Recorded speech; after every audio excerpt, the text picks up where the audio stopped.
pessoal, tudo bem? Voltamos aqui para mais um vídeo. Pessoal, hoje aqui a gente vai conversar um pouquinho sobre as diferenças entre os sistemas de Common Law e de Civil Law, que são dois sistemas muito importantes quando a gente está tentando falar sobre fontes do direito. Eu pretendo trazer aqui para vocês, nos próximos vídeos, as fontes do direito no Brasil. Mas antes da gente falar das fontes do direito do nosso sistema normativo, nós precisamos entender preliminarmente quais são as fontes do direito na visão do mundo, né? Porque o mundo tem as suas particularidades. E hoje aqui a gente vai conversar um pouquinho sobre Civil Law e Common Law. Mas pessoal, antes da gente iniciar a nossa conversa, eu gostaria de agradecer muito a vocês que estão acompanhando os vídeos, que estão comentando, que estão dando feedback. Chegamos na marca de 200 pessoas já no total dos 3 vídeos que a gente já postou aqui. E eu fico extremamente contente porque 200 pessoas é praticamente uma sala de aula cheíssima. Uma sala de aula completa de alunos. E eu fico muito contente porque falar sobre direito é um assunto que não traz tanto público, tanto holofote, né? Mas é um assunto que a gente gosta de conversar, nós como operadores do direito gostamos de tratar. Então, as pessoas que estão aqui participando, que estão vendo os vídeos, o meu agradecimento especial a vocês, tá bom? Eu espero contribuir cada vez mais com o nosso aprendizado aqui. E mais uma coisa também, pessoal, agora o antigo Instagram que a gente estava utilizando para fazer as divulgações, os posts, ele foi transformado em um Instagram profissional, porque na semana passada acabou saindo o meu número de inscrição na OAB, eu já fiz a minha inscrição definitiva, e aquele perfil ele vai ser utilizado para postagens profissionais. Inclusive, enquanto eu estou gravando esse vídeo, já saiu algumas coisas por lá. Mas esses vídeos aqui do YouTube também serão divulgados na mesma rede social. Tá bom? Eu vou deixar o link também certinho aqui na descrição, na bio também. Mas o perfil é o mesmo, só mudou a roupagem, a cara. Antes era um perfil somente de estudos e agora virou um perfil profissional. Enfim. Dados os recadinhos aqui, vamos começar com Common Law. Common Law é um sistema que ele tem origem ali no Império Romano que utilizava do sistema de decisões judiciais para estar aplicando e construindo o direito. Mas aí você me pergunta, mas decisões judiciais têm esse condão de ser a fonte do direito? E tem. Países como a Inglaterra, países como os Estados Unidos, são signatários desse sistema da Common Law. A Common Law nada mais é do que um sistema que se utiliza das decisões judiciais para se basear no direito.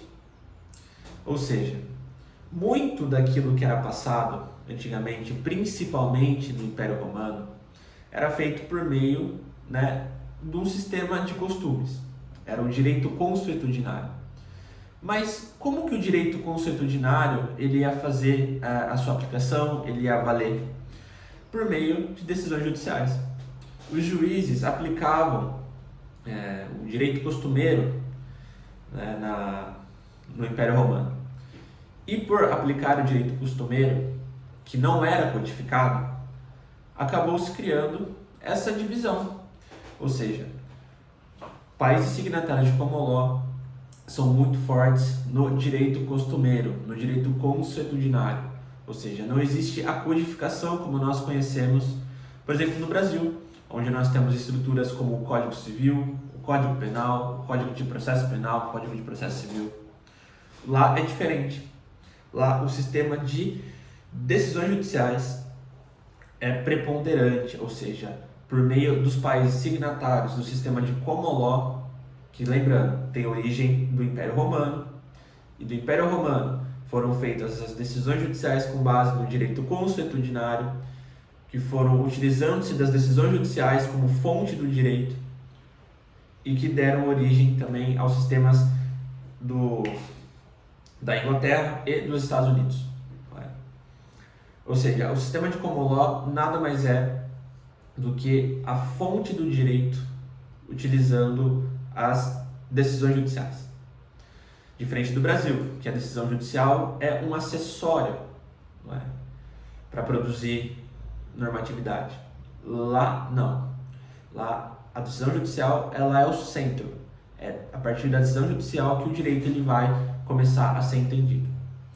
E a partir disso, foi criada aquela teoria dos precedentes vinculantes, né? Ou stare decisis, também, que é o termo estrangeiro. Né? Ou seja, os precedentes são as decisões judiciais reiteradas que criam, a gente chama de jurisprudência, né? Os precedentes vinculantes, eles vão ser aí a fonte, vão estar utilizando como fonte do direito para os países signatários do sistema de common law. E eu até separei aqui uma citação muito interessante do professor René Davy, que ele fala sobre o direito inglês, e que é justamente o seguinte: o direito inglês está na origem da maioria dos países de língua inglesa, tendo exercido uma influência considerável sobre o direito de vários países que sofreram numa época de sua história, no caso a dominação britânica. Esses países podem ter sido emancipados da Inglaterra e seu direito pode ter sido adquirido ou conservado características próprias. Mas a marca inglesa muitas vezes permanece profunda nesses países, afetando de maneira de conceber o direito, os conceitos jurídicos utilizados e os métodos e espíritos dos juristas. Ou seja, lembramos então, recapitulando, depois dessa grande citação do professor René Davy, que o sistema de common law, de fato, também tem origem do Império Romano. O Império Romano que teve uma dominação continental e também dominou a Península Saxônica. Né?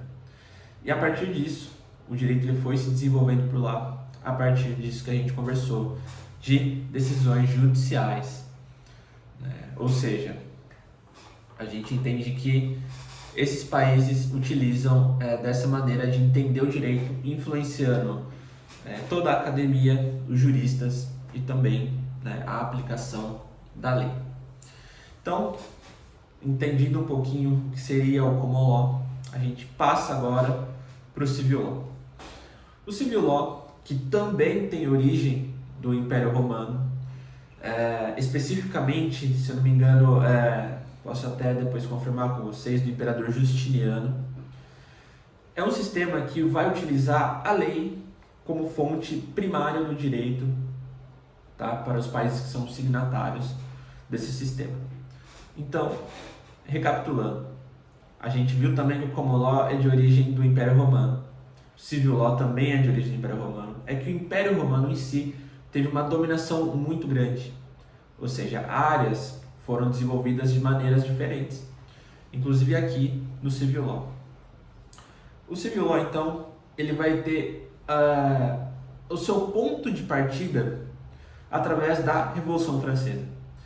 Porque na Revolução Francesa a gente podia observar que o que antevinha a ela era um regime absolutista, ou seja, o rei comandava e desmandava também na França com total apoio das classes, né? Não de todas as classes, porque a gente vai ter ali a Revolução Burguesa, que é a Revolução Industrial, que é a Revolução Francesa, mas o rei ele tinha muito poder.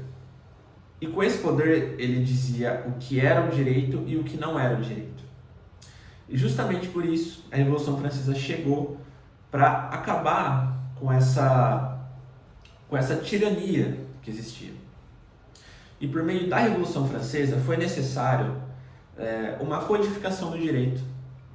E a partir dessa codificação do direito foi que inspirou diversos outros países a seguirem o mesmo molde, ou seja, de criarem um código, de criarem um sistema codificado que tivesse escrito aquilo que deveria ser feito ou não. Tanto que, anos depois da Revolução Francesa, a França passou por um período de império do Napoleão Bonaparte, e o Napoleão Bonaparte criou um código com o seu nome, o Código Napoleão.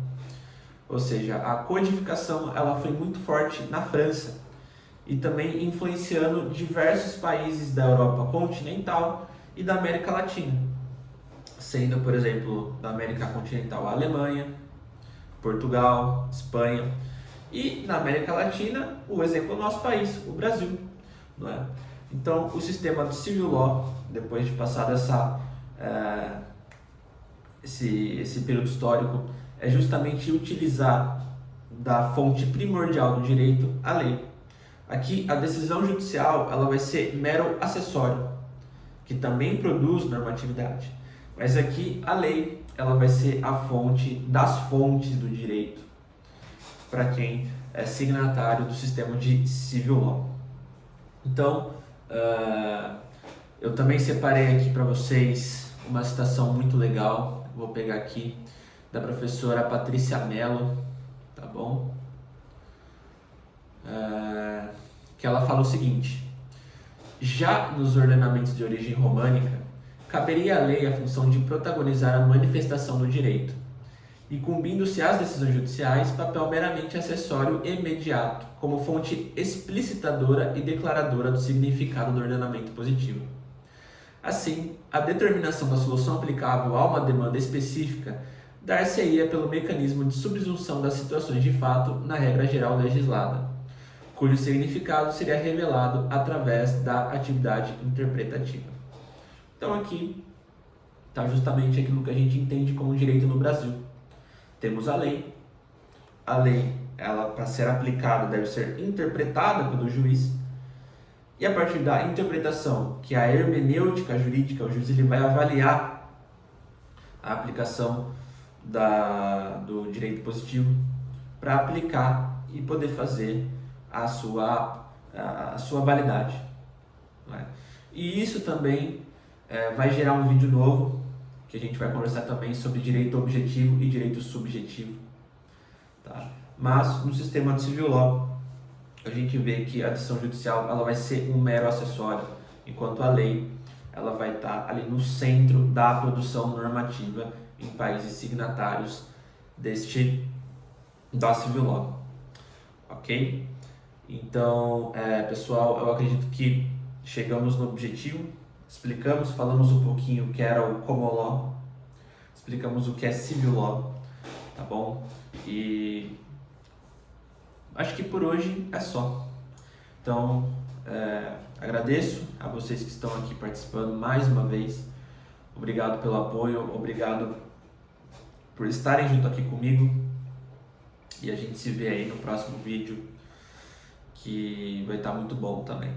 Então, até a próxima. Obrigadão.